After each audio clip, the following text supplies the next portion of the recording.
Welcome to Podcast Recovery. We are your hosts, David O. And Eric V. Podcast Recovery is a forerunner in digitally accessible addiction recovery support. We provide ease and convenience to any and all seeking a message of recovery and hope. By broadcasting the stories of recovering addicts, we act as a complement to all other recovery services. We exist to create a global foundation platform so that any addict may hear a message of strength and hope. We contribute education and awareness by highlighting the diversity in the lives of recovering addicts to show that one addict helping another truly works. Today, we are joined by our friend Matt S. How are you doing today? Good. Thanks for. Thanks for. You don't sound too sure. No, good. That was a really good opening. A tentative good. It reads well. Yeah, it does. Who wrote that? I did. It's good. Thank you. Where are you from, Matt? Columbia, Maryland. Fantastic. And when were you first introduced to recovery? I was 17 years old. I'm 27 now. And so that would be 10 years ago. As far as recovery itself. Yes. 10 years ago. And how long have you currently been clean? I've been clean since April 20th of this year. It's 100 and... What's the date? It's the 3rd of August. Yeah, 100 and... Did you say 420? 100... Yeah, 420 is my clean date. That's a cool clean date, kind of. Yeah, I like it too. We'll keep this one. Yeah. We'll get into that. So that's 103 days. Nice. Well, with all that out of the way, without further ado, I'm going to turn it over to you to share your experience, strength, and hope, and hear your story. So, take the wheel. Sure. It's kind of cool too. This is what podcasts are. Like right here. It's like kind of interesting sitting with Eric and David, both of whom I've known for a long time. So it's cool to have that, those relationships that kind of keep me intertwined to recovery in general. So I feel like I'm like the cautionary tale of recovery in a lot of ways. That's right? good. People need those. As do I. I eat my own. So, and when I think back on it too, it's like recovery has been the biggest part of my life over the last, call it 5 years, right? However, I sit here with 103 days clean, 103 days in recovery, and there's a reason that those 5 years, with the vast majority of it was in recovery, why I sit here with the days that I do, and of course, all the while very grateful. There is a part of me that realizes the importance of me just being honest and telling what happened, and my that's so cool. Eric just gave me a Post-it note, like telling me what to do. That's fantastic. All right, so we'll start from the beginning, right? I grew up in Columbia, Maryland. However, as I grew older, I didn't like to tell people that Columbia. I would tell them I was from Baltimore City because I thought it was cooler, right? So it is because Columbia, it is cooler, right? It is. Columbia, Maryland is lovely, and it is sheltered, and it's in a very specific way. Yes. It's sheltered, very quaint in an eccentric way. It's like Pleasantville a little bit. It's literally, if Pleasantville was like a real thing, yes, it would be Columbia, Maryland, right? And it's broken up into these villages, as they call them, and everything is regimented. And there's these, the Columbia Association, which says whether or not you can even put a fence up because of whatever original design they have. Yes. And mom and dad wanted the best for my brother, my sister, myself, and so. They moved from New Jersey down to Columbia, Maryland. Dad got a job in DC, and I came out, and so it began, So growing up in Columbia, the reality is that I come from two parents. Mom and dad are still married today. Been married for, 30 some years, been together for 40, right? And they're both incredible people, My mother is emotionally available. She was encouraging. She provided self-esteem to all of my siblings, myself included. My father was a hard worker. He was always available to pass on that like fatherly advice. He's really good at like fatherly advice. You know what I mean? He's you've met him, right? Yes. Yeah. He's just the kind of guy. It's like the kind of guy. It's like when it's like he won't tell you unless you ask him. But when you do ask him, he will give you his experience or his opinion, and it's usually really well worded. You know. Anyway, so I come from these two incredible people. My brother is a captain in the Howard County Fire Department. My sister, who is like 18 months younger than me, she's like my best friend in the world. She's about to get married this year. It's awesome. Neither of which have, the disease of addiction or recovery of any kind in their story, right? Because they don't need it. It's they have built their lives based on other choices. And arguably better ones than where I found myself. So I was in the middle, okay? And it's funny, I would always hear people kind of, when they were talking about their, telling their story or whatever, talking about themselves, and they would say, like, as a child, I felt different, or I remember feeling less than, and for a long time, I was really in denial about that for myself. Like, I was like, I don't remember feeling different. Which all that is just like the lie that I tell myself, because as I sit here today, I spent like 27 years of my life feeling just separate and different from everyone around me, despite the loving home I came from, despite my, parents being emotionally available, despite being given whatever I needed in the world and a lot of what I wanted. And I took all of that and reversed it around and turned it into entitlement. I turned it into self-centered everything. And the world kind of became about me. And I think back to like, just as a kid, that attitude was ingrained in me out the gate, it seems like, whereas like, I remember there's this home video we have with my brother and I was like, I don't know, 3 and he was 5. We both had, buzz cuts and rat tails. All right. So this is like early 90s. No, this is like circa like 93, 94. It was really in. Yeah. Billy Ray Cyrus was like I think the shit that year, and my rat tail was long. Oof. Oh, that's amazing. Dude, I think my mom, like when they cut it off finally at long last, I think she saved it. Yeah. Like along with like my baby teeth and stuff too. An album. That's somewhere. like, no, that's in a drawer somewhere, which is creepy, along my like dead teeth. Anyway, so bless her heart. I'm gonna find that rat tail, dude. All right. Anyway, please don't. Maybe it's in like I'm gonna bring it to David. Man. It's in like a scrapbook somewhere. Right. Hopefully, we can only hope. It should be in the Smithsonian for real. Anyway, so I just had a shudder down my spine. I know. So rat tail, buzz cut. My brother had the very same haircut, and we looked identical. People thought we were twins. You do look a lot alike. And I remember even then I really looked up to my brother. But what I was saying was, I remember at that time there was this home video we had, and it was my brother's birthday, not mine. Okay. And my brother got ironically, he got a fire truck, right? And he's now a fireman by trade or by profession or whatever. But at the time he was 5, I was 3, and he got a fire truck, and it was like the coolest fire truck ever, right? And in the video, you can see me across the room as he opens it up. I'm like, fuck no. You know what I mean? Like, I'm not having it, I run across, I grab the fire truck. I start crying and wailing when he's trying to like rationalize with me. He's 5 years old, right? And he's like, in the video, you can hear, he's like, it's okay, Matt. I'll play with it now, and then you can play with it later. And I was like, no, like just losing my mind, right? Just on the floor. I remember typical middle child shit. Typical middle child shit, man. Yeah. And it's like, does that really relate to why I shot heroin and smoked crack for fucking 10 years, later in life? Sidebar, do you have a copy of this tape? I'm sure we can dig it up. Sweet. Sure. Aunt's that would be moving on. Mom would be more than happy to dig it up for you. Anyway, so it's like, what does this have to do with the fact that I, continuously, use drugs to the destruction of not only my life, but the lives of those around me? It's like, what does that really have to do with anything?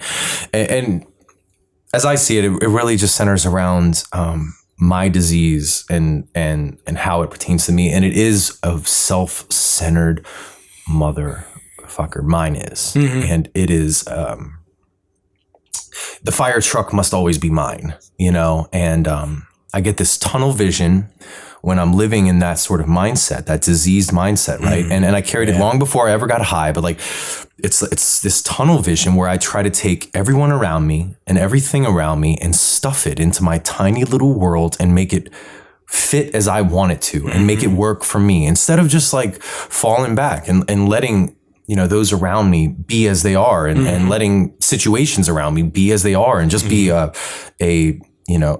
standby witness to them. Like, I feel like I need to control them, right? So when I talk about, like, when I think about things like that, like the fire truck incident, it was not my birthday. It was not my fire truck, which both of those things were unacceptable to me you know, at that time, right? And so I could come up with 1,000 more scenarios of the very same, you know, replace the fire truck, replace the brother, whatever. But I could come up with a million more scenarios as to where that came in. So a couple years go by and I start to grow up, and I became really interested in reading, music. I liked playing musical instruments. I was kind of good at it. I was able to pick them up and learn them. And I liked being alone a lot, and specifically with books. Like when I learned how to read, I became a really good reader really quick, and school was very encouraging of that. And they were placing me in these like higher level reading classes, blah, blah, blah. And, writing, same thing. Like I loved it. It was an outlet for me, and I would become obsessive. I would stay up all night writing like full length novels at the age of 9 and then like, you know, do full scripts and try to make animation books and like flip books and stuff, and just be up well into the night doing this, obsessing. And again, it's one of those things. At first I was like, that has nothing to do with anything. Looking back, now there is an obsessive, I want to disappear completely type of attitude. And it came out at night, it seemed like, right? I would play in the backyard with, like I would make entire movies. They would have to be 2 hours long, because that's how long movies were. Good movies were to me at the time when I was like 11 years old. So they would have to be 2 hours long, and I would want to do it by myself. And I would hate when I would get interrupted, and I would sword fight trees. Okay. And I would you know, jump off the deck, and I would just be so in my own little world. And it's funny because my parents and my family and everyone, like, you know, even my extended family, like encouraged that side of me, right? They were like, he's so creative. He's always in his own world. That's just Matt. Right. Again, I'm a kid. There's nothing wrong with those behaviors, really, right? But if I'm honest and looking back at the whole thing, there was like a obsessive, I wanted to disappear completely type of attitude with it all.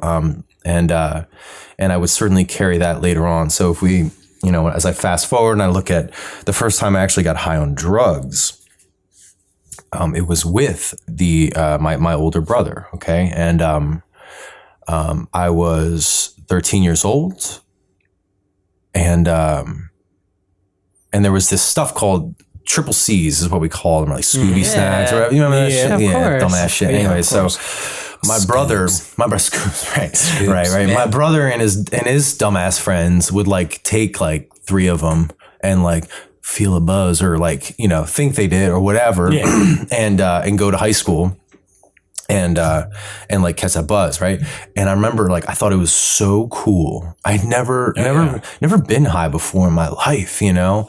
And I just thought it was like the coolest thing, right? And so he told me one day, I said, I want to do that. And he was on the couch, laid out. He had taken like 3 or 4 or whatever, and was like, oh, I'm tripping, like on the couch or whatever. Yeah. And I was like, I want to do that too. And he was like, okay, they're up on the thing. Just go take 2.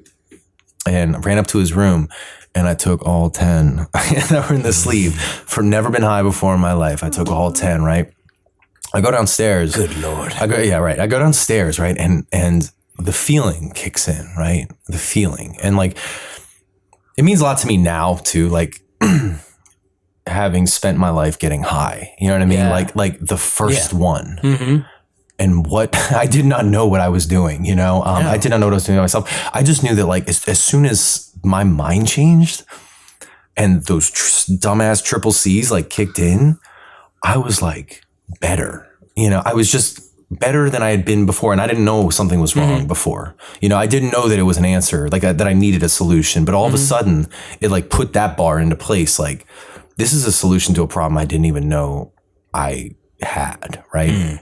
And so not only did it emphasize the solution, but it emphasized this problem that really may not have even existed. You know what I mean? Beforehand. Maybe it did. Either way, it felt like a solution. So, so I fucking take these pills. Mom and dad are around at this juncture. My brother's laying on the couch, like, like kind of like playing it up. I felt like, because I had taken 10.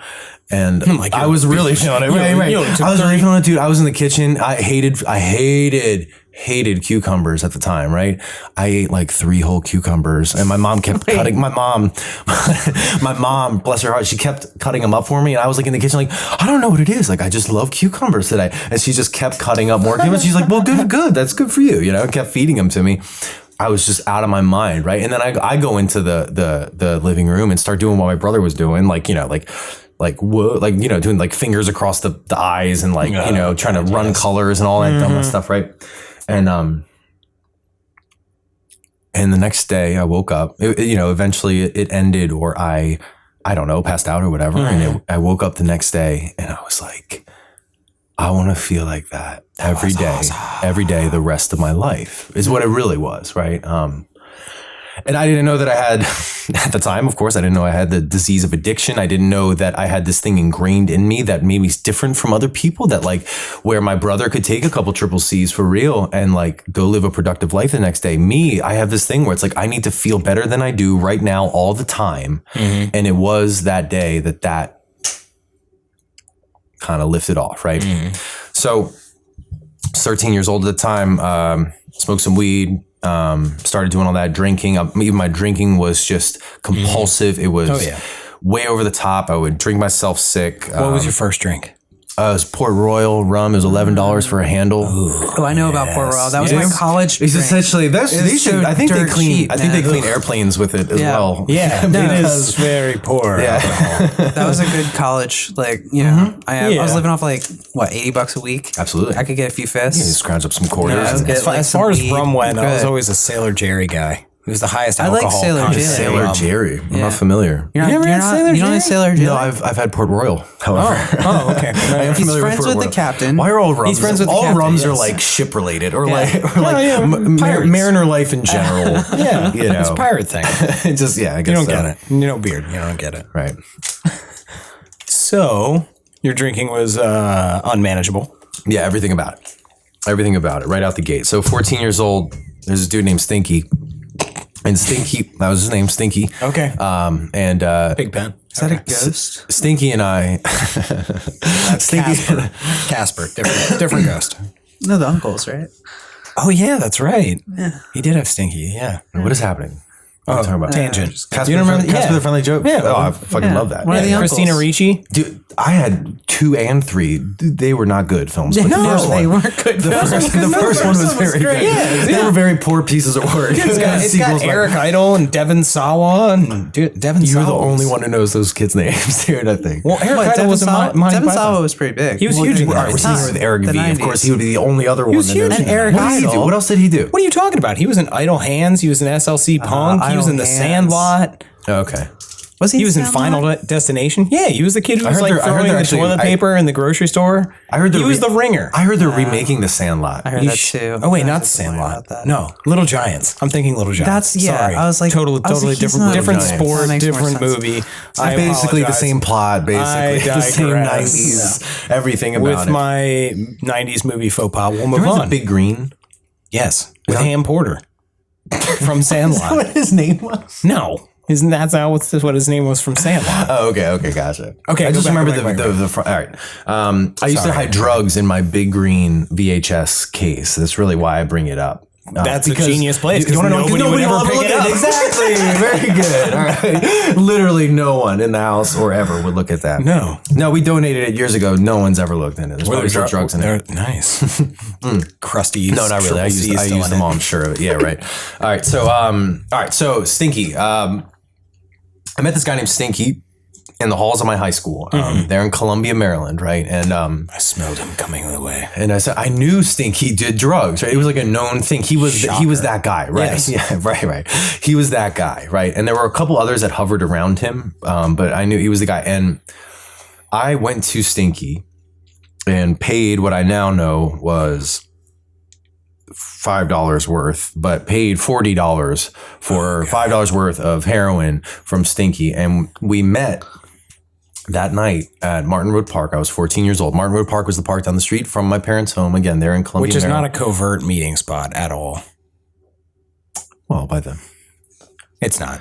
The park? There's no, well, What are you talking about? no, it's the like park? So look, The park's a there's great not a lot of meeting light or anything. All right. Let's say, Let's get moving. some moonlight. Anyways, Where else would you that meet was at it. like 14? There's like no street lights. Yeah, dude. Where do you go? You go to Martin Road Park. I'd go in the woods. I need. Let me tell. This is what happened. All right, This is his story. This is his story. All right, so we go to Martin Road Park. Him and he shows me how to prepare it and administer it. And at 14 years old, I stuck my arm out, man, and used heroin. And up to this point, all I wanted to be was Kurt Cobain, man. You know, I learned how to play "Smells Like Teen Spirit" at a Christmas party. I learned how to play other songs by them. And sing them.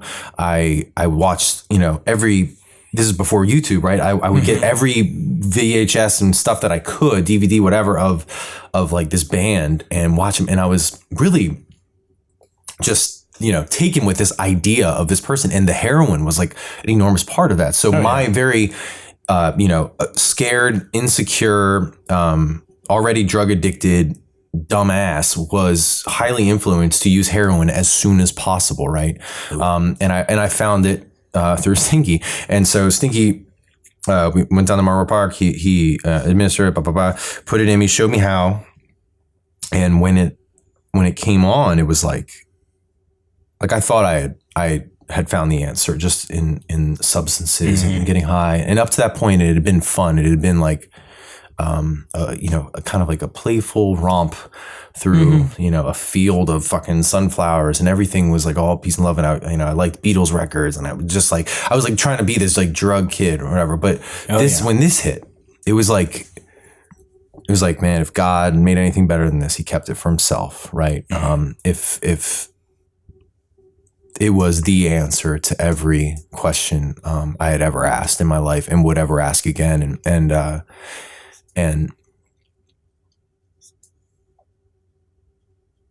from that day, everything changed. Though my disease had been active to that point, my morals, my principles, the little boy I had been up to that point. Oh yeah, he's gone. He went away. Yeah, he went away, man. And the glimpses I have of him come back now, like with when I first get clean, right?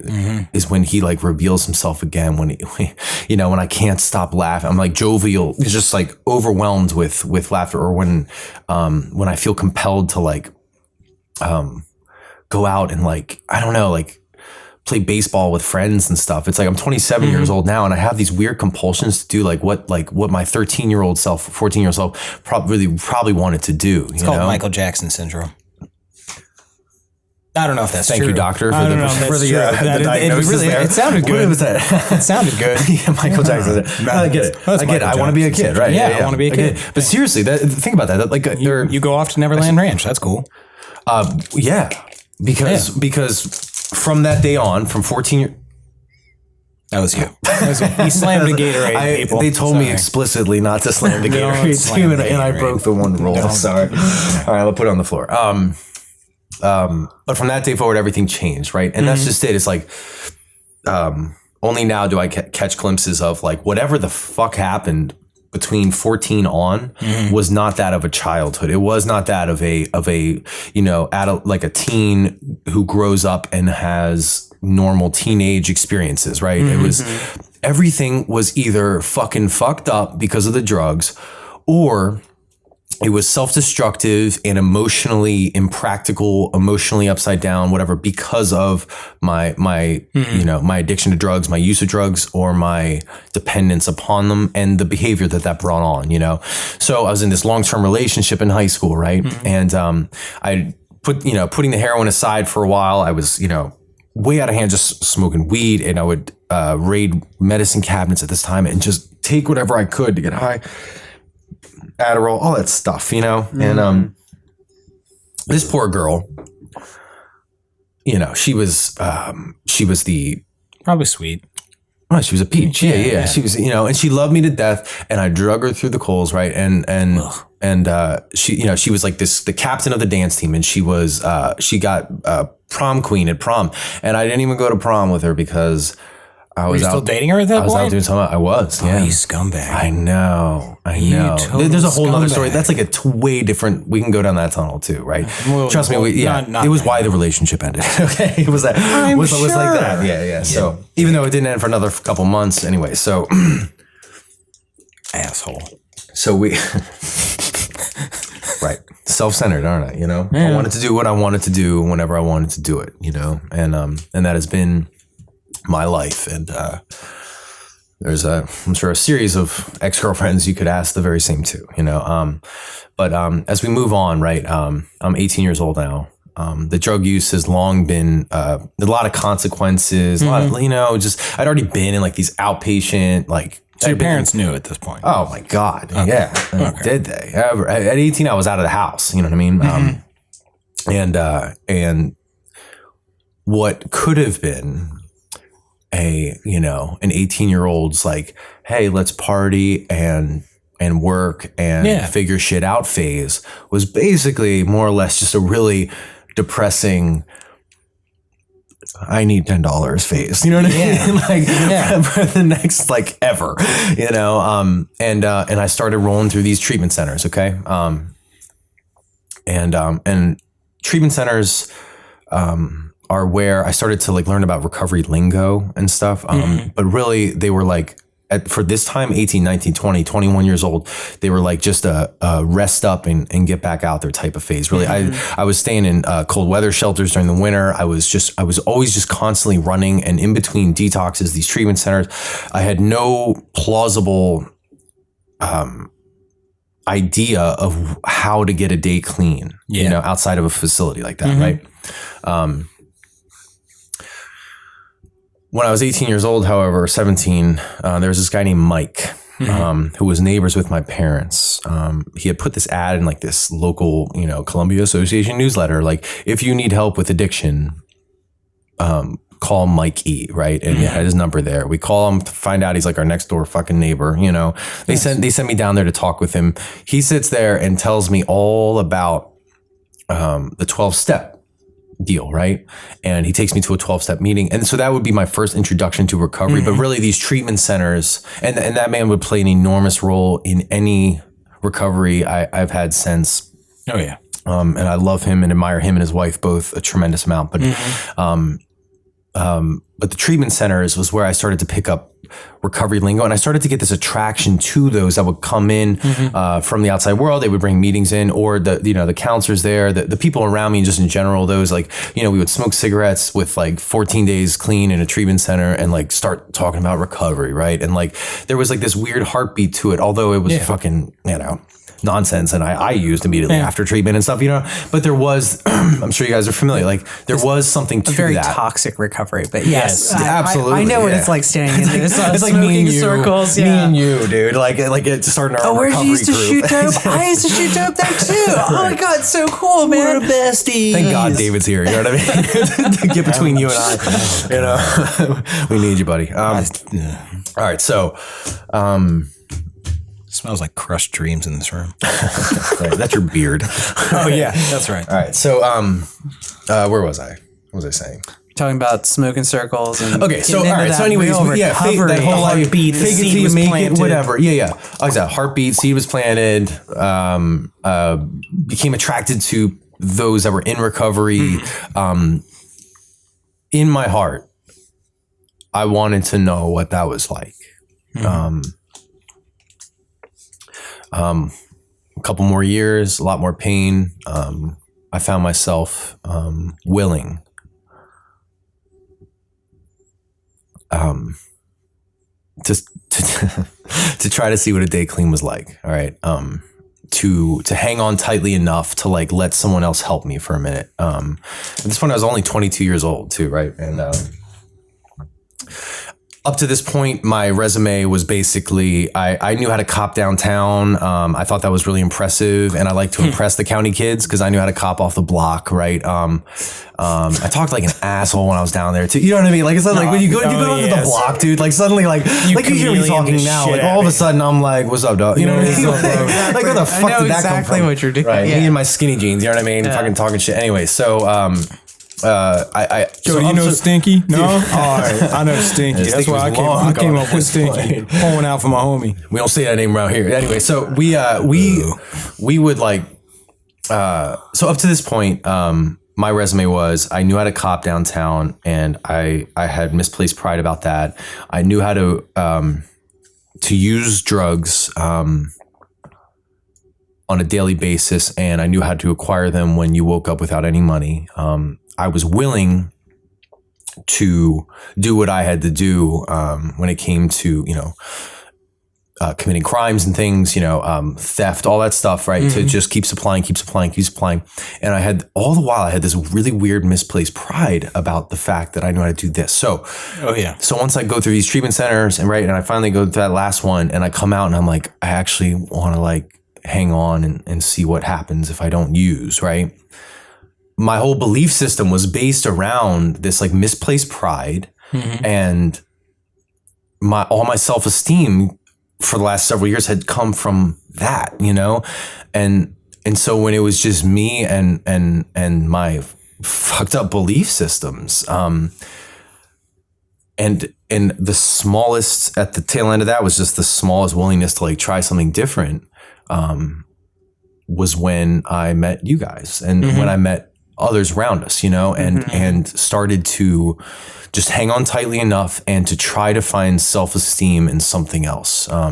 Whatever talents I had or whatever good qualities I may have had, to me, they were superfluous. They were nothing, you know what I mean? Because all to that point, all that I had was that fucked up belief systems, and I could see it in my life. So, I started hanging around with people that were in recovery, people that were clean, and they started to help me kind of walk through my insecurities and those fucked up belief systems. And they would show me things that they saw in me that like I hadn't seen in years, or I had never known were there at all. And it felt really good, man, to like recognize something else, and that was like the second attraction to recovery, was like the small little bouts of self-esteem that would occur when like a guy would like a guy you respected in recovery would pat you on your back and like say he's proud of you, or like, you would go, you had 60 days, in recovery, 60 days clean, and your other friends in recovery would like, be really proud of you for that and that kind of thing. Right. And we would just smoke cigarettes, and we would drink way too much coffee, and we would go to Walmart and get really bad DVDs. Like from the big shitty DVD box. The $5 bin. You get like 5 for many $4. Many nights, yes. Really bad movie. Dude, I have so many bad DVDs. You can have them, actually. No. Yeah, nobody wants them. Nobody wants them. Just put them there with the big green. They're at Walmart. They're at Walmart for $5. Right. So I would. So that's what I would do. And then I would come over. Taco Bell. I would hang out in Taco Bell too. Yeah. Way too much Taco Bell. And what? That's coming. And I started working. at a job, and it was literally diarrhea for like a year straight. It was awful. I thought it was the withdrawal. It was the Taco Bell, actually. Anyway, so judge us. I'm judging. You're judging hard. That's all right. Go ahead. That's my kombucha over here, and you're drinking. You're eating like grade D meat and shit. The way he said that sounded like he was having a stomach issue himself. Did you hear that? He's like, he's like, I'm judging. He was like, did you eat the Taco Bell earlier, dude? I don't like cheesy gordita crunches. What is this voice you're pulling out? It's fantastic. You've done it twice. It's an inside thing. It's a me and Matt thing. All right. All right. Podcasting. What are we doing? Back to it. Okay. So, right. So I started talking about recovery with people. We would smoke cigarettes. We would stay clean. We would figure shit out. Right. We would, or not, and just, continue to stay clean. And we went, we would go to a lot of meetings. We would do a lot of fun things, clean, go see live music. We would go hiking. We would fill our weekends with anything that we could and just stay clean through it. And I started to, in a more personal way, approach recovery with some open ears rather than just open eyes. You know what I mean? I started to try to, I would gently approach, taking someone else's experience over my opinion and try to practice some of these things that like guys like yourselves were showing me how to do, and try to be, just anything but what those belief systems I had carried for all those years were telling me to be, and they were so strong though. And, I stayed clean a year and then another year. So 2 years clean at this point. And, those very same like basic principles that had like brought me to this wonderful point in my life where like, my career had started to like actually have some kind of legs, I had like a, respect of my family back. I had those relationships back, and they were built on something that wasn't, it was something, and, I had forgotten or misplaced that like the only reason any of those things were even allowed or permitted to me was because of my recovery that I practiced on a daily basis. So when I stopped practicing that recovery on a daily basis, my attitude, switched up, right? My attitude towards life, my behaviors started to really change as well. I became more reclusive. I wanted to spend more time alone. I was living in this basement at this house. It was basically like a basement apartment of sorts, but like lived with other guys in recovery. They were upstairs, but like I would just started to spend a lot more time alone in this basement, and at the time it seemed, I couldn't tell the difference, but I was so blind by my own, I believe my bullshit more than anyone ever did. Oh, yeah. You know what I mean? And I was as much a bullshit artist as anyone else. So that like when people ask me like, how are you doing? Like I would not only tell you I was good, but I would convince you I was good enough so you wouldn't ask again, Ooh. And so that's good. Did you like that? Yeah. It was true though. It was true, really. I mean, I would sell you on it so that I wouldn't have to approach that scenario again with you, fall back. Is the kind of attitude I was carrying. My behaviors were carrying the same sort of attitude. And then my choices started to change as well. Okay. Do I go and hang out with the people in recovery tonight? Or do I go home and hang out with myself? Do I go and hang out with the people in recovery tonight? Or do I go sleep with this woman, just to make myself feel better, And I started always choosing the left. I would always choose the like disease, like the non-recovery choices, you know what I mean? Like consistently, and I would get what I get. I would get what I would get from that. And, my self-esteem started to drop. My belief in, what I once had believed in or what you guys had taught me to believe in started to drop, the principles that like we choose to live by in recovery, like they started to kind of, just fly out the window. Oh yeah. And very quietly too,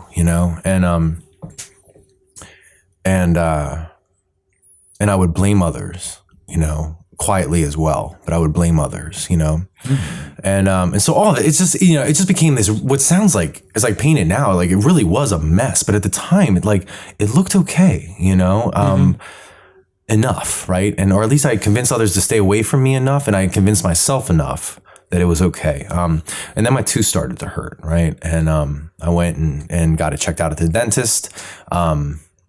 And he said, you're going to have a root canal. And the very first thought I had was that they're going to give me some pills and I'm going to be allowed to take them,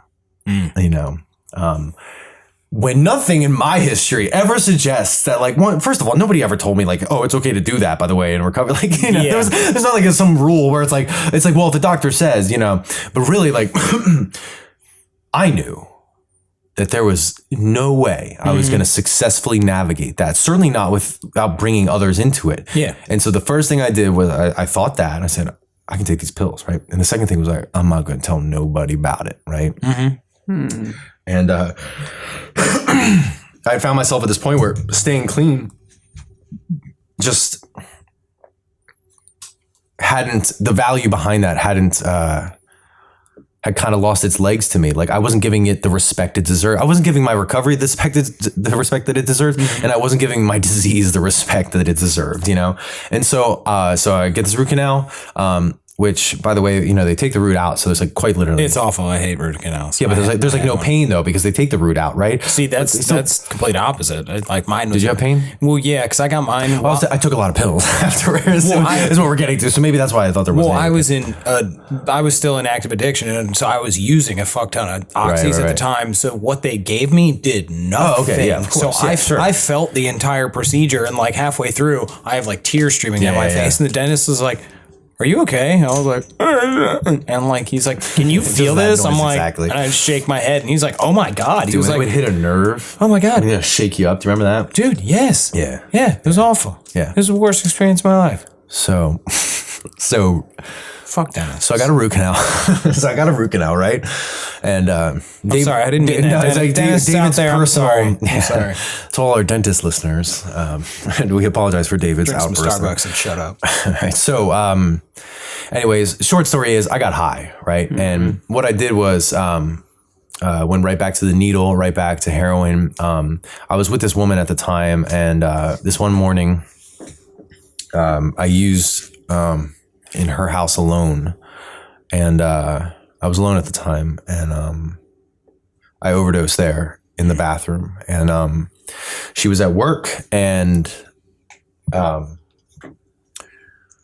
thank God, something told her to get up and go home,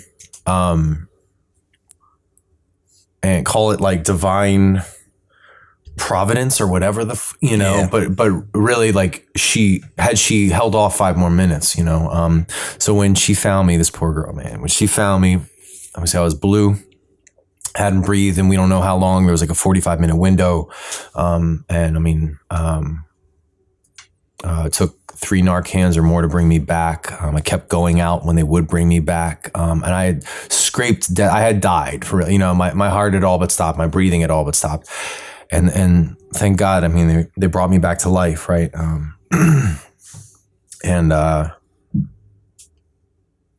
And when I woke up, I was surrounded by recovery once again, right? And those who love me the most, and it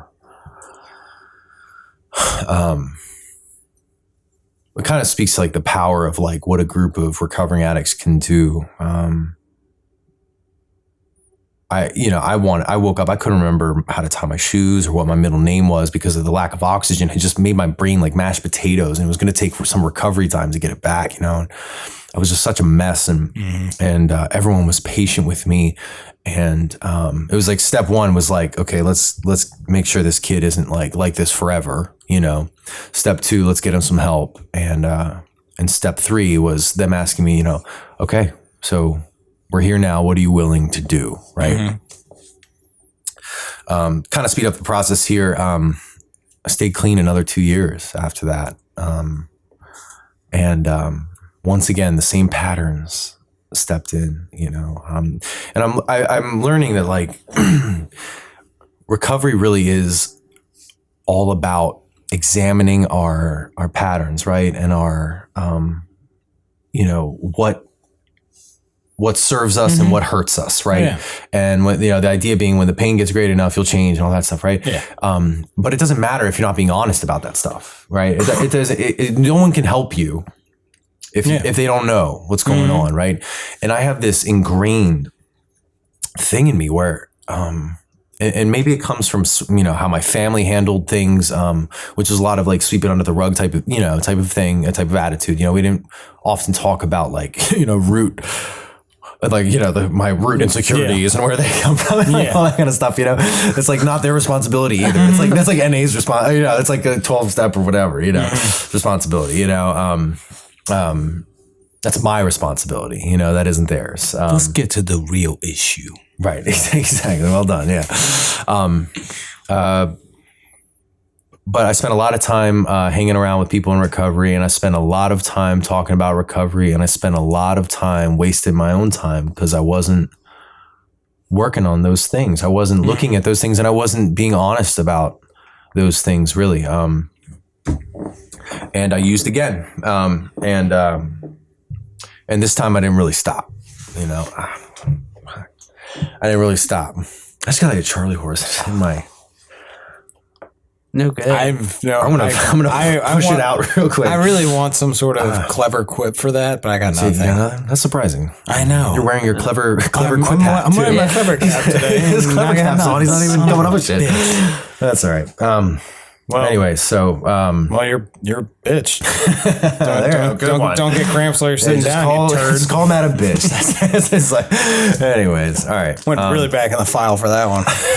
It's like, yeah, that's old shit. That's like DVDs and Taco Bell shit right there, dude. All right. Anyways, kept using. Lying about it, lying to the people close to me, lying to my family, all that ugly stuff that comes with using. I don't know about you guys, man. When I'm using, I'm not going to tell you. Like, I'm not going to own that. Like, I'm not. And I know some Clearly. I know some that One do. of your best friends, I don't know shit. I know some that do. I know some that do. Oh, yeah. There are those people out there who are just like when they just use like, yeah, I'm just using now. I just smoke crack in the parking lot. But like for me, like I've been, I lived the life before recovery and have for now, all of 5 years or 6, been surrounded in these recovery circles. And I'm the one that has stepped away in those intervals where I did. Again, like, I am the cautionary tale, right?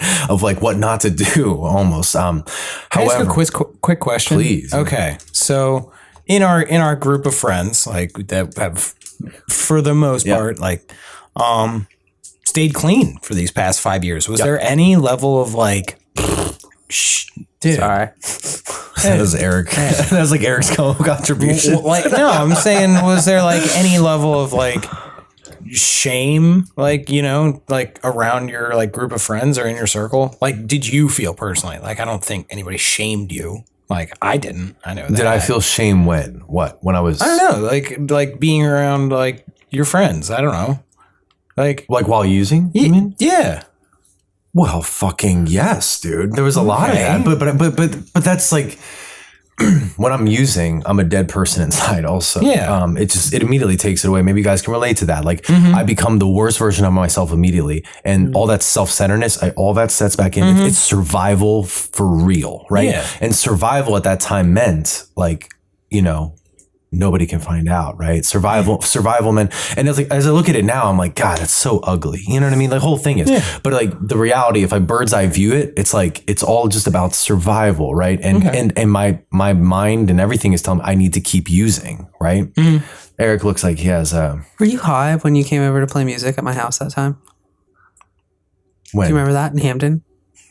No. I was super high. So dude, I know. You and MC both. Yeah. Yo, you kept running upstairs every 5 minutes. No, I was very clean at that time. Yeah. Okay, I was wondering if that was noticeable. I set up like 8 cameras, so I figured something had to be wrong. You were very thorough. Yes. Yeah. Like that of a using opiate addict. Yes. Yeah. And I totally knew. Feeling weird right now. I totally knew what was going on, and I was totally clean, and had been for like 2 years, and loved you to death. You know what I mean? And certainly wasn't going to intervene on you that day.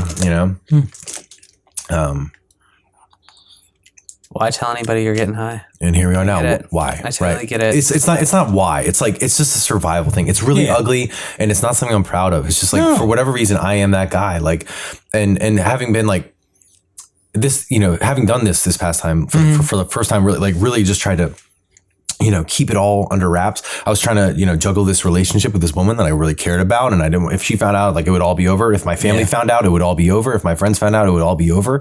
And I was definitely not going to stop using. So it was just, survival. Right. And it makes me like, when I'm driving down the road now, like when I get to thinking about it, it makes me want to throw up in my mouth. You know what I mean? Like just the shame of it all. At the time, did I feel shame? Not really. I felt like I needed to survive. I felt like I needed, and that's how ugly this thing is, man. You're 5 years out, but like, you remember, dude, like, it is that ugly. It just brings me to this primal, self-centered state. Yeah. Like when I was like around my family, like it was very similar. Like I just had to just sort of keep up that facade. Right. Because in my mind, I thought like, oh, I've covered my tracks so well. These people have no idea what's going on. Everybody knows. Everybody knows. Yeah. But like, I didn't know. I didn't know you were fucking using. Well, they had like a little intervention at a taco place for me near the end, right? And I don't care. Yeah, okay, not me. That's fine. The usual suspect, you know.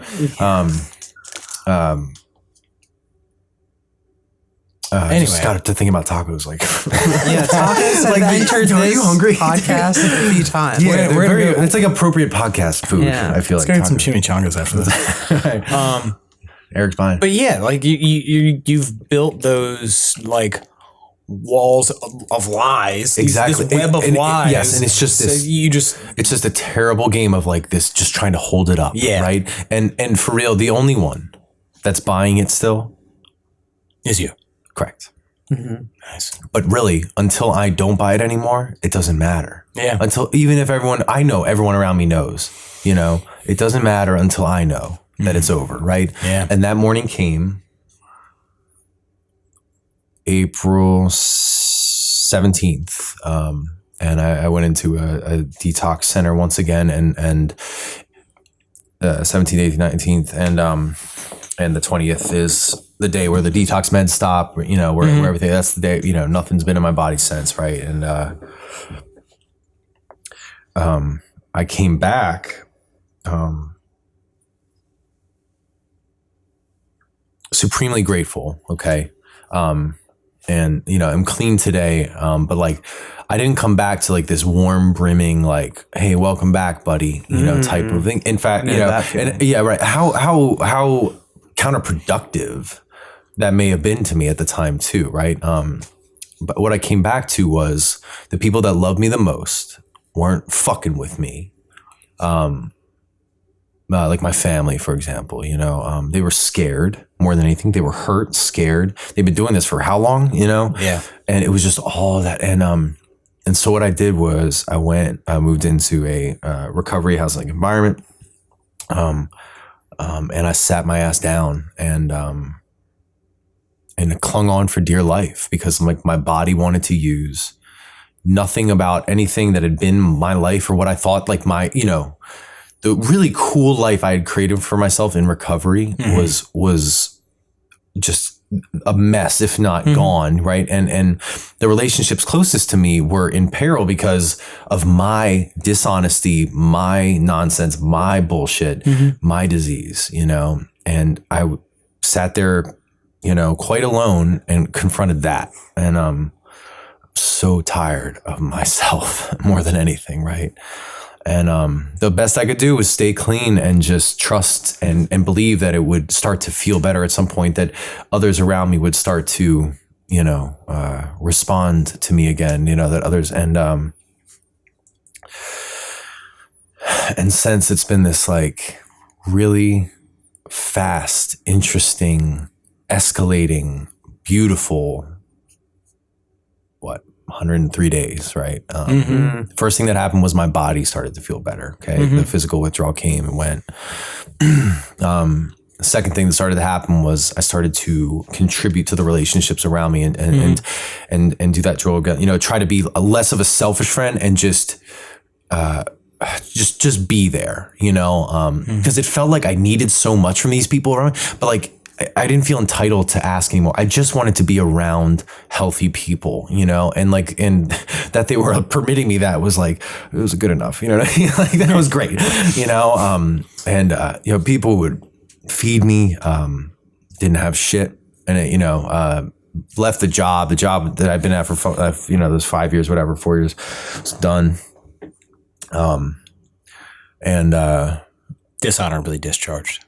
Well, no, it's weird.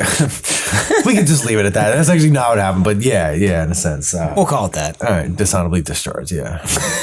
Dishonorably discharged. With a small door left open. Yeah. Which kind of fast forwards us today.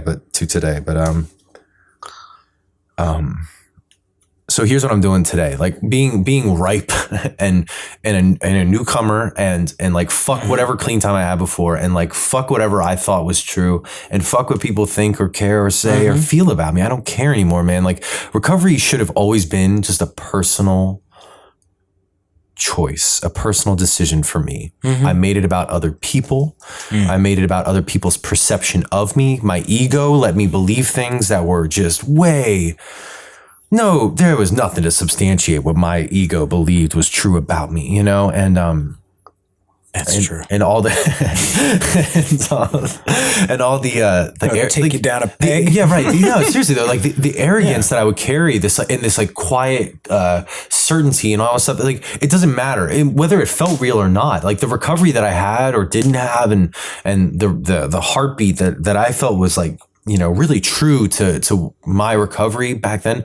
It doesn't matter anymore. It's like what matters now is like, all right, what am I willing to do today, right? 100%. And what does recovery mean to me today? And like, what am I willing to do for my recovery on a personal level today? And it comes in the form of speaking to others in recovery every day. It comes in the form of being a better son, whatever that means on any given day. Be a better brother. My relationship with my brother, him and I.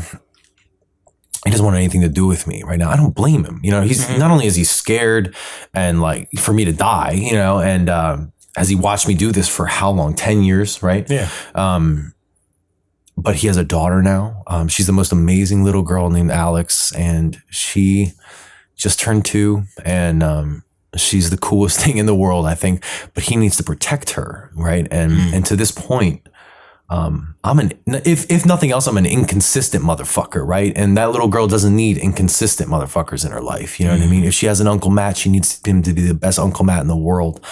And like and my heart knows someday, I'll be able to be just that for her. You know, right now being good Uncle Matt is staying the fuck away, you know? Yeah. And that's based on, you know, her father's wish is my brother. Right. Yeah.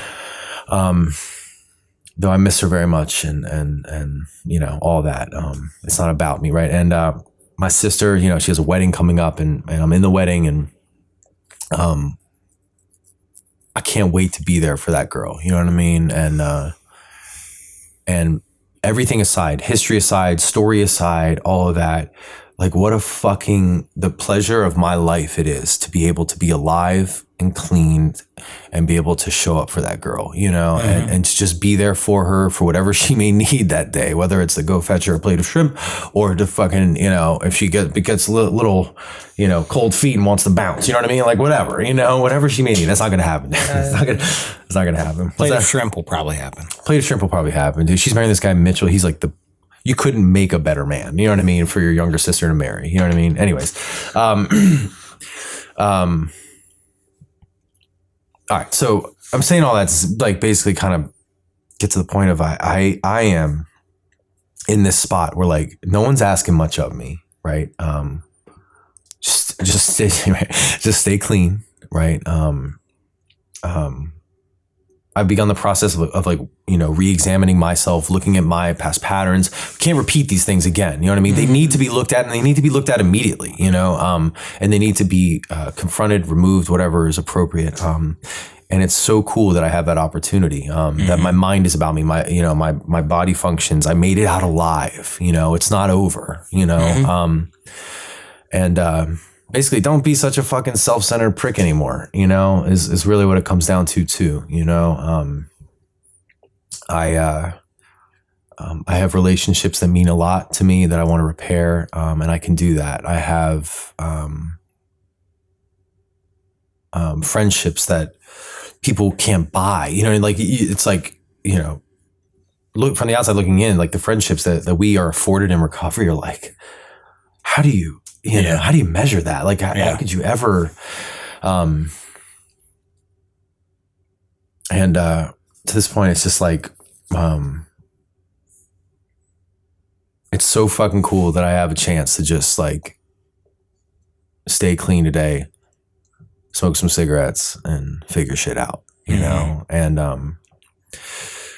got some other cool stuff going too. Job opportunity in Colorado. I'm probably going to take it. I'm going to take the principles I learned here, meet some people out there, stay clean no matter what, and figure shit out. You know, there's this woman that I'm in love with, and I don't, it isn't up to me what happens there, but it's like, just stay clean and figure it out. My relationship with my family has not improved, has not repaired, but we stay clean and we figure it out. So, and that's what recovery affords me, man, is the opportunity to like navigate this stuff successfully without making a mess of everything. So. Yeah. Cool. Okay. So first question is, there's a follow-up question that doesn't really relate to you that I wrote down. I almost opened a bag of cashews. Eric's deathly allergic to cashews. I almost opened up a bag of them here in the This is second time. studio. Second time you've like just been like casually had cashews. Casual cashews. Cashews are the best, man. I'm sorry I almost killed you. I don't know. I'm sorry I almost killed you. It's like a whole. I'm more of a macadamia guy. I feel that's like the rich man's nut. I think, isn't it? I'm not sure about it. I'm more of a common man, dude. Actually, no, I'm really an almond guy. Love almonds. Okay. So, is being a middle child, like I'm the oldest, all right, on all sides. Okay. I'm the oldest cousin, so I'm the one who fucks up first. And then everyone else can be like, oh, well, let's not do what he did. Do what Eric did. Do you feel less than being the middle child? Because like, especially with 3, because like the older child is obviously like superior. And then the lesser, like the youngest child's like, you're so adorable. He can answer that too. Yeah. But like, you're just like the middle child, right? All right. So ask it as a one. Is being a middle child, do you feel less than being a middle child? Probably. That's all you got. Well, you haven't given much thought to this, no? Like, did you not get the best presents? I think I feel less than. You didn't get a fire truck. I felt he didn't get a fire truck. Listen, yeah, but it was like. Shut up. I'm sure I had a great birthday when it was my birthday. Did I feel less than? There was no reason for me to feel that way, but I am certain I absolutely did. In fact, it's interesting now though. I think I have a really cool value as the middle child, like between my brother and my sister, like in our relationship, not right now, but like, as the relationship has been and stuff. I think I play like a really cool role, as the middle child. But I'm certain at one point, I'm sure when I was younger, when I didn't understand, when I had no emotional intelligence of any kind, that absolutely. There was something where it's like my sister got all the attention because she was the youngest and the girl and demanded it. You know what I mean? And 2, that my brother was always the shining star, which he is. He's just an exceptional man who did great work. No matter what he was doing, he just accomplished and was very fucking smoothly impressive while he did it, And then there was me. So I'm certain the answer is yes to your question. David? 100%. My oldest sister was like the shining star. Always did everything right. Like even when she was doing wrong shit, she never got caught for it. So it's still, she still got to keep the facade of everything was perfect. Yeah. He never got caught either. Oh yeah, exactly. But like they always do shit, but they never get caught. And like, but 100%, none of us, cause she was number 1 and there was 4 of us after her. None of us lived up to what she has accomplished. And like, oh yeah, at the time, huge resentment, like, and which eventually just became fuck you, don't care about you, you're just Little Miss Perfect. But now, like being in recovery and actually being able to like appreciate her shit in her life, her kids, her career, all that shit, it's like, oh, congratulations, good for you. Like maybe I can start looking up to you now, like I should have been doing from the fucking get-go. Right. I mean, I definitely look up to my brother. But I'm intimidated by him as well, and it's getting worse. You know what I mean? Like it should, but that's just it. He's really someone I should keep close because it's like I can learn a lot from him. Mm-hmm. And I feel almost like silly being like, like the middle child thing was like was a thing for me because again there was no reason for me to feel that way. I got all the same love from my mom and dad. Yep. Mm-hmm. My brother wanted to help me even back then as a kid. You saw like the whole fire truck scenario. Like it was 100% our shit. He was telling me like, you can play with it in the video. He's like, you can play with it after I play with it, man. I was like, fuck no. You know what I mean? So I was the problem always, anyways. Yeah. Okay. You mentioned when you, I guess, when you shot Dib for the first time. I have no answer for this question. That's not funny. So All you, buddy. you laughed. I mean, I know, you I know, know why. you were talking about how you feel like at that point you lost your childhood, and you know, is there? Cue the sad piano. Well, I mean, triple C's. I mean, what screams high school more than triple C's, or like smoking sure. some weed and Yeah, drinking? absolutely. But Right. heroin, that's a whole nother Yeah, that's a animal. different And animal. like, is there like a grieving process that like you've gone through, like realizing? I don't know, like part the of Michael part Jackson of my part of like, I mean, honestly, part of my childhood was like cut at a certain point, like 15 gone. We don't have that anymore. Right. So like for you, like once it becomes like, okay, I'm caught up, gotta like, keep this feeling up. You don't really have like, oh, I'm gonna go to school and I'm gonna like, just hang out and then like, maybe I'll play some sports and like there's a dance Friday, that's tight. Right. It's like, is there a grieving process for losing out on, that sort of shit? Oh, wow. Yeah. My mind can go there. I think also being 27 years old now, and I was kind of alluding to this, like there is a part of me that goes back there now in my like, when I'm act like a jackass and like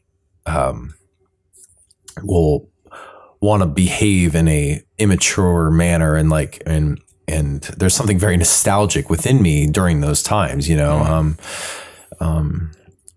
there probably needs to be a more examined grieving process for whatever it is that I think I lost then, so that I can move on, so that I can stop. Again, it's all about the stop repeating patterns thing, right? And I should probably thank you for bringing it up because it's like, that should be looked at, there probably is a grieving process that hasn't occurred that should, so that I can move on, from whatever I think or feel was lost 14 years old and on, because there's no doubt that something was, so.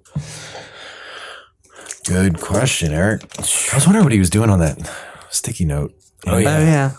Yeah. Okay. So, What you do? He's good. you and I both have like, I mean, those guys right there. We have some, similarities in our fuck ups. Just So, so this is kind of more about relapsing and like institutionalization and kind of understanding. I mean, treatment. We were doing a podcast a few weeks ago and like, someone was talking about kind of the outpatient system, right? And kind of being comfortable in that. And like, but even more being comfortable in like the inpatient system. Yep. Like I remember it was like my last treatment center a few years ago. Like I didn't want to leave. dude, I do so good in rehab. I'm like, this is great. My therapist looked at me and he was just like, you don't need to be here. Yeah, and I'm like, but I really want to do another month, So like, I'm a stellar inpatient rehab, whatever. And I never went to any like fancy, like nice ones, but You're like missing out. It's just I've heard. Okay, a lot of state funded for me. However, I do in those environments. And it's just a conditioning thing. I just am so I don't know. I've been to a dozen of them probably. well, yeah, and you've been successful though. Like you've been successful in like the halfway house systems, right? And you've been, well, I mean, on define successful. You're the fucking Andy Dufresne of fucking treatment facilities. so I mean, we're good talking about Shawshank recognizing reference there. patterns, right? And there's like patterns, right? But That was a splendid reference. I mean, do you find there to be a detriment in being institutionalized in those kind of like systems? I mean, do you think you've been stalled a little bit by going to treatment treatment center? I think it became a default response for me. It was something I wasn't afforded this last time, which I think is a really good thing. I think I was very comfortable in this environment so much so I could go disappear for 20 days and not, 20 days or whatever, avoid the consequences for a month until I was ready or whatever. I think it became a part of my disease, man. It was this treatment center shuffle, detox shuffle, whatever. It became, and I see it in others too, like some sort of like enabling on some level, I guess. Absolutely. Or enabling, it was just a practice that it had been done. It was smoke to the filter. It was just like, it wasn't helping me anymore, And we're not like, I wasn't trying to knock treatment centers in any way, shape, or form. No, that's just mine. But treatment centers are great. yeah, treatment centers are phenomenal. Like Love rehab, man. I mean, we have 2 rehab lovers right here. Yeah, but I also hated it. I hated it the last couple times I've been in it too. Like I hated me, so I hated. You kept going to the same place. I'm telling you, it's like a resort system. You got to go to the good ones. We don't all have. I'm sorry. I mean, you're not getting duck. No, it was fucking. What's that? Salisbury steak. The last place I went to was like the typical treatment center rehab. You're getting hungry, man, and sweaty. Dude, the meat last place sandwiches. I went to had like everything was organic. It came from the restaurant down the street. Oh, shut up. Move on. Great. Next question. Okay. Hit the buzzer. So, Get into the Turk house, dude. relapse, right? Let's talk about relapse. Yep. So I remember when Emily was here, I asked the question of like how, because I mean, I guess like from like a friend group perspective, you fucked up, I fucked up, everyone else was all right. But how do they fucking? Why'd you point at me? Because you're all right. I'm okay. Yeah, you're doing You're like fine. the proverbial they. You're Those that everyone haven't else stepped out who's like, I don't want to do drugs, and I'm like, drugs are kind of cool sometimes, but Is that what the name of your? That's the name of Eric's podcast. drugs are kind of cool. Kind of cool sometimes. Jesus. I know. Hey, you know what? Why do I use? I don't know. To their own self. I hear. I mean, I don't use, So- but I'm what do you saying say? like, So you're. What do you say? what I'm saying is, how are you planning to keep like, your last relapse up front? Because like stop it, David. my last relapse, I don't remember the last month, right?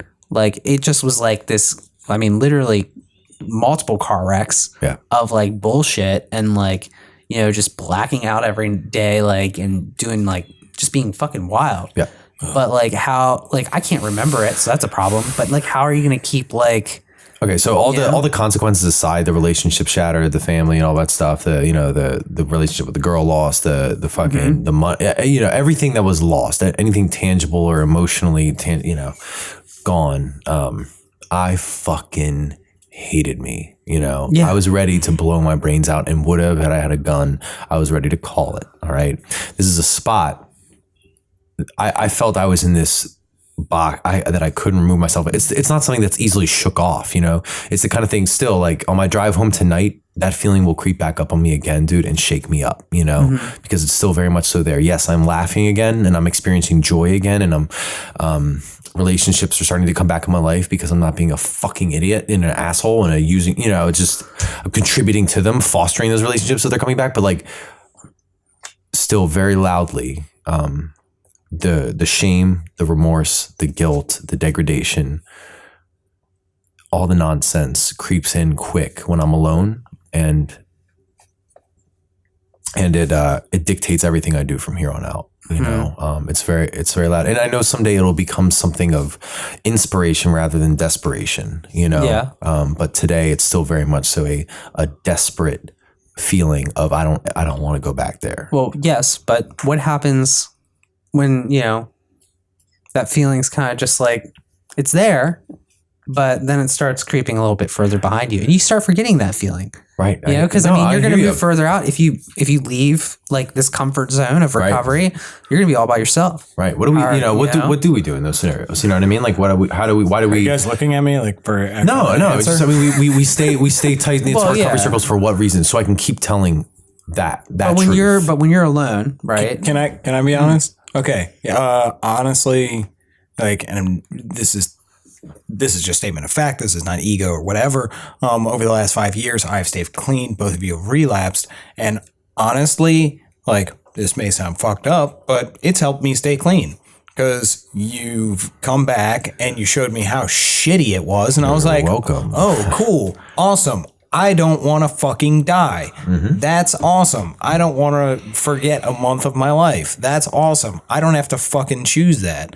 Like, and I'm not saying that with any sort of fucking ego or anything like that. But that's the whole point, isn't it?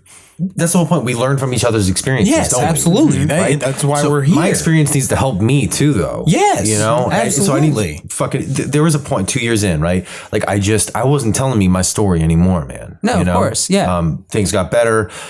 Just totally separated myself. I think that's what Eric's going for. Like, right. It's how do we not repeat, right? Yeah.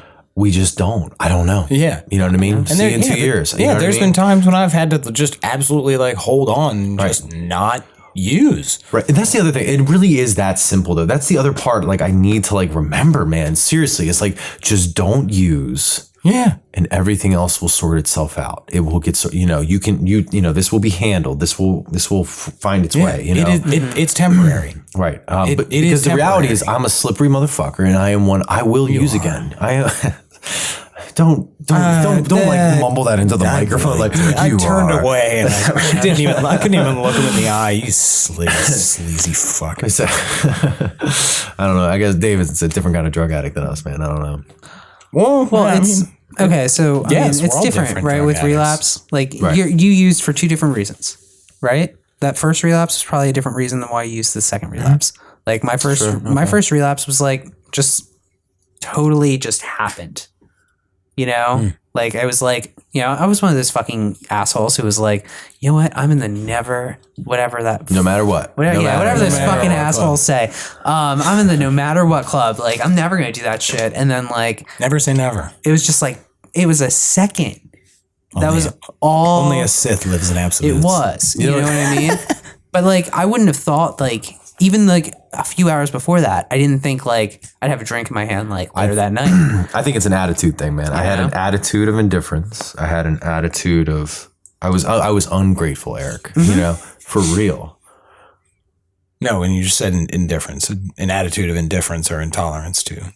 Well, yeah, I didn't want to. Yeah, I know. You know what I mean? It's that's what. But it was an attitude. But think about that. It's an attitude 100%. of indifference towards Dude, anything that had contributed anything good to my life. I had an attitude of indifference towards that shit. That is the definition of fucking addiction, right? dude. Which is really where I should put all my gratitude is towards that exactly that. So like, it's a lack of gratitude, and it's an attitude of indifference towards the very same principles that have, that keep me clean day by day.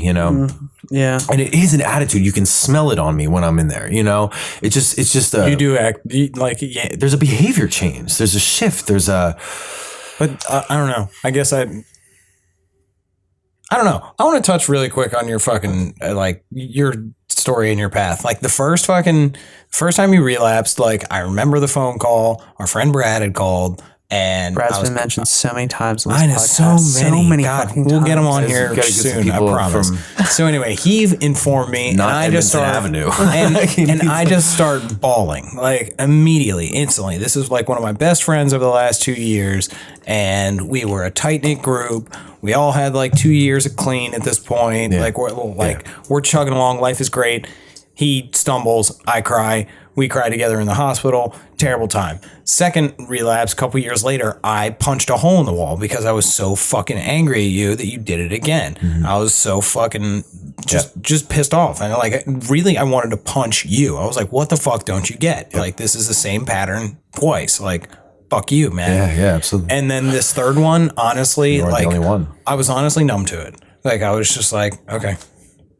Like, I was, and You have very public relapses. yeah. It seems to be what You like have a show. Well, You make a I show out of explode. it. Yeah. in a big These are your fiery 2 hour. fashion. These are your 2 hour movies when you were 9 years old. Well, he's a social butterfly. life. So, I mean, Yeah. I mean, people know, people talk. So when I fuck up, You're It's making very- a it's show. very public public. show. Yeah. Yeah. But I mean, I don't know. Yeah, and this last one, like it. No, I totally understand, Dave, and it hurts my heart to hear. Yeah, But yeah. but I don't say it hurts my heart to hear only because I put you there, right?